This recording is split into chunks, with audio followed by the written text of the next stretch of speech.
Is religious freedom under attack during this coronavirus epidemic? Let's find out. We'll start by looking at Bill de Blasio. If you don't remember who he is, he's the mayor of New York City. And he ran for president for about 5 seconds, but that obviously didn't end up going very well for him. He recently threatened to permanently close churches if they don't abide by the restrictions that he is imposing on them. Let's hear it from him. Everyone has been instructed that if they see worship services going on, they will go to the officials of that congregation. They'll inform them they need to stop the services and disperse.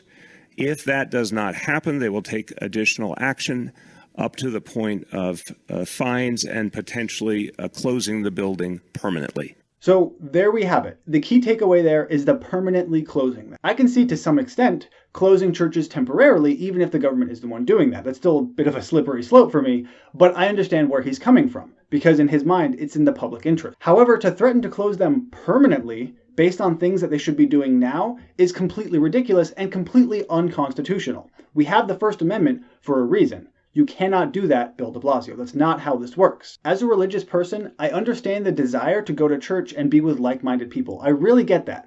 But you probably shouldn't be doing that right now in the middle of this epidemic, because it's not a good thing to get large groups of people together. You should basically only be with your immediate family, especially if you are in New York City. New York is being hit really, really hard right now. You should not be going to church even if you want to. However, that does not give Bill de Blasio the right to permanently, not temporarily, permanently shut down a church. That is completely ridiculous and a huge abuse of power. Now at this point, it's only a threat. So it hasn't happened yet, and thank goodness for that. Hopefully it doesn't come to that, because if he tries, I hope that he would lose his election next time, because who would vote for this guy? Like, really, what's going on here? Even for New York City, that's a bit of a low. Now, aside from being permanently shut down, there are other churches where people are actually being arrested for going or holding service. Before we go any further, if you appreciate getting news and updates like this, make sure you subscribe, hit the notification bell, and leave a like and a comment down below. I'd really appreciate that.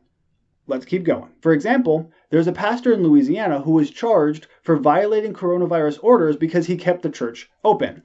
And he could get up to 6 months in prison because of this misdemeanor, essentially. He's being charged with 6 misdemeanors for holding 6 different services in spite of the coronavirus orders. And we also have in Florida a similar idea. There was this guy who held a service and he was arrested by the police because he held a church service. Even though in his view, he had all these precautions in place, but apparently it wasn't good enough. So he was also arrested. Granted, both of these individuals were let out on bail, but I do want to point out one thing that to me just seems a bit hypocritical. You have these church leaders being arrested and imprisoned for holding church services, while at the same time, there are other prisons and jails who are looking to dramatically decrease their population. We see here from Slate that Santa Clara County is trying to do everything they can to reduce the jail population immediately. What that means is they're essentially finding people who did commit the crime, but maybe don't have a super severe sentence, and they're going to maybe let them out early. So at the same time that church leaders are being arrested and possibly imprisoned for holding church services, jails are releasing people who are in fact criminals because they're scared of a coronavirus epidemic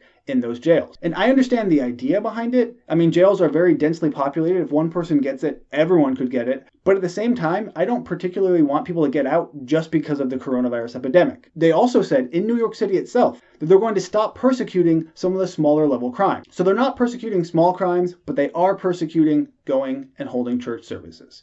And that doesn't seem like a good idea to me. So in conclusion, New York City needs to wake up and not re-elect Bill de Blasio. Not only is he doing a bad job, but, I mean, come on. He said they should permanently close churches. That's ridiculous. Imprisoning people for holding church service is probably not the best idea, and it's also not the best idea to not persecute people who are committing crimes and to let people out of jail who have already committed crimes. All around, these are not the best ideas. Let me know what you think about all this down in the comment section below. And maybe next video, I won't talk about the coronavirus because a lot of these videos have been about it and I need a change of pace. Anyway, thank you for watching, and I'll see you next time.